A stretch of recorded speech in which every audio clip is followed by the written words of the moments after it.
भगवत गीता में अर्जुन के पूछने पर भगवान श्री कृष्ण बताते हैं कि धरती पर जिस प्राणी ने जन्म लिया है उसका मौत भी तय है। ये एक ऐसा सच है जिसे बदला नहीं जा सकता। परंतु क्या मरने के बाद हर किसी को मोक्ष मिलता है? इसका सीधा उत्तर है नहीं। इनमें से कुछ ऐसे भी होते हैं जिनकी आत्मा सदियों तक पृथ्वी लोक में ही रह जाती है। इसका कारण है उनकी अकाल मृत्यु का होना। आपने कई बार देखा होगा, आए दिन लोग सड़क दुर्घटना या फिर किसी आपदा का शिकार हो जाते हैं और अपनी जान गंवा बैठते हैं। ऐसी मौतों को धर्मशास्त्र में अकाल मृत्यु कहा गया है। अकाल मृत्यु वह स्थिति है जब शरीर नष्ट हो जाता है लेकिन आत्मा संसार में ही बनी रहती है। लेकिन सवाल यह उठता है कि आखिर ऐसा क्यों होता है? अकाल मृत्यु के पीछे क्या कारण होता है और उसके बाद आत्मा का क्या होता है? आज की इस वीडियो में हम इसी के बारे में विस्तार से जानेंगे। इस वीडियो में हम जानेंगे कि अकाल मृत्यु क्यों होती है, अकाल मृत्यु के बाद उस आत्मा का क्या होता है, अकाल मृत्यु कैसे होती है, अकाल मृत्यु से बचने का मंत्र क्या है, आत्महत्या को पाप क्यों माना गया है। इसलिए इस वीडियो को पूरा देखिएगा और अपने दोस्तों को जरूर शेयर कीजिएगा, क्योंकि ऐसे ही ज्ञानवर्धक वीडियो के लिए हमारे चैनल को अभी सब्सक्राइब कर लीजिए और बेल आइकन को भी जरूर दबाइएगा, क्योंकि जब भी हम अगली ज्ञानवर्धक वीडियो लाएं वो सीधे आप तक पहुंचे और आप उसका फायदा उठा पाए। तो प्रिय दर्शकों, शुरू करते हैं आज का वीडियो और जानते हैं अकाल मृत्यु के बारे में सच्ची बातें। अकाल मृत्यु कैसे होती है? प्रिय दर्शकों, साधारण मृत्यु के बारे में तो हम सभी जानते हैं और समझते हैं, लेकिन अकाल मृत्यु एक ऐसा विषय है जिसके बारे में कई बातें कही जाती है। गरुड़ पुराण के 7वें अध्याय में लिखा गया है कि अगर कोई प्राणी भूख से तड़प कर मर जाता है या किसी हिंसक जानवर द्वारा मृत्यु हो जाती है या फिर जहरीला पदार्थ सेवन करने से या फिर पानी में डूबने से किसी मनुष्य की मौत हो जाती है, तो ऐसे मनुष्य को अकाल मृत्यु के श्रेणी में रखा जाता है। अकाल मृत्यु क्यों होती है? प्रिय दर्शकों, अकाल मृत्यु किसी भी कारण से हो सकती है, फिर चाहे वह किसी रोग के कारण हो या दुर्घटना के कारण हो। ऐसे में मनुष्य अक्सर यही सोचता है कि काश ये उनके साथ नहीं हुआ होता तो शायद उसकी मृत्यु नहीं होती। परंतु अकाल मृत्यु का कारण अनेक जन्मों में किए गए दुष्कर्म को बताया गया है।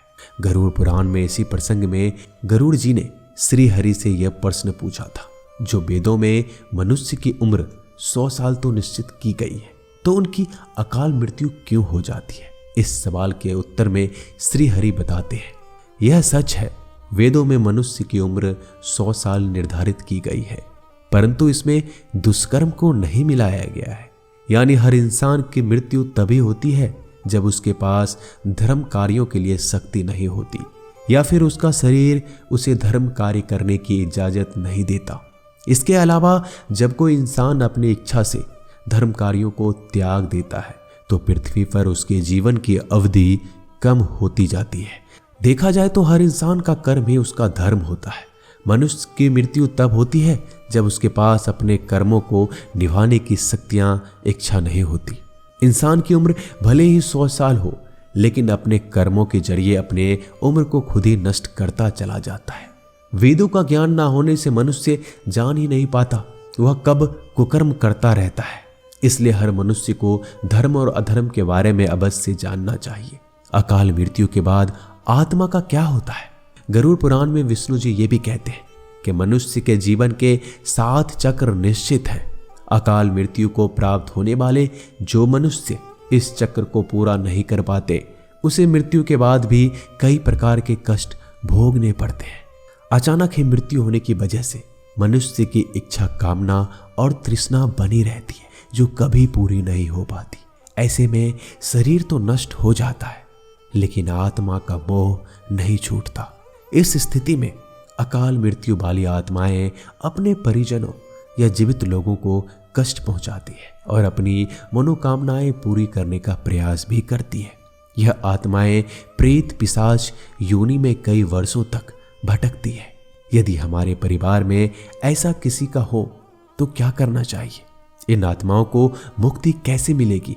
हम इस वीडियो के अंत में जानेंगे। गरुड़ पुराण में बताया गया है कि प्राकृतिक मौत से मरने वाले मनुष्य को 13 या फिर 45 दिनों में दूसरा शरीर प्राप्त हो जाता है।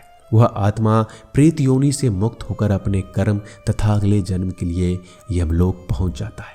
जबकि अकाल मृत्यु में व्यक्ति भूत प्रेत पिशाच कुष्मांडा ब्रह्म राक्षस बेताल और छत्रपाल योनि में भटकता रहता है। उनकी आत्मा को आसानी से शांति नहीं मिलती। आत्महत्या पाप क्यों है? आपको बता दे कि अकाल मृत्यु में आत्महत्या को सबसे निचले दर्जे पर रखा जाता है। आत्महत्या करना पाप माना गया है। ग्रंथों की दृष्टि से ये एक घिनौना कर्तव्य है। भगवान विष्णु जी ने गरुड़ पुराण में इसे ईश्वर का निरादर और अपमान माना है। वह कहते हैं कि आत्महत्या करने वाले मनुष्य की आत्मा पृथ्वी लोक पर तब तक भटकती रहती है जब तक कि वह प्रकृति द्वारा निर्धारित अपने जीवन चक्र को पूरा नहीं कर लेती। ऐसी आत्मा को ना तो नरक में जगह मिलती है ना ही स्वर्ग लोक में। ऐसी आत्मा को मरने के बाद भी सबसे कठिन स्थिति से गुजरना पड़ता है। यह आत्माएं अपनी तमाम इच्छाओं की पूर्ति के लिए अंधकार में तब तक भटकती रहती है जब तक कि उनका जीवन चक्र पूरा नहीं हो जाता। क्योंकि यदि मनुष्य आत्महत्या करता है तो उसके कर्म और उसके शरीर का ऋण पूरा नहीं होता। इसलिए आत्महत्या नहीं करना चाहिए। आत्महत्या करने वाली आत्माओं के कष्ट को तो नहीं कम किया जा सकता, लेकिन गरुड़ पुराण में अकाल मृत्यु को प्राप्त मनुष्य की आत्मा की शांति के कई मार्ग बताए गए हैं। अकाल मृत्यु से बचने के लिए मंत्र भगवान विष्णु बताते हैं। अकाल मृत्यु प्राप्त मनुष्य के परिजनों को नदी या तालाब में तर्पण करना चाहिए। साथ ही मृत आत्मा की इच्छा की पूर्ति के लिए पिंडदान और दान पुण्य जैसे कर्म करने चाहिए ताकि उनकी आत्मा को जल्दी मुक्ति मिल सके। यह काम कम से कम 3 से 4 वर्षों तक करना चाहिए। तब जाकर कहीं अकाल मृत आत्माओं को मुक्ति मिलती है और उनके नए जीवन की शुरुआत होती है। मित्रों, अकाल मृत्यु से बचने के लिए हमें अच्छे कर्म करने चाहिए और दान पुण्य और भगवान की प्रार्थना करनी चाहिए, क्योंकि प्रार्थना में भाग्य को बदल देने की शक्ति होती है। इसलिए आप भी पुण्य करें और दूसरों को भी इसके बारे में बताएं। तो दोस्तों, आज का वीडियो यहीं समाप्त होता है।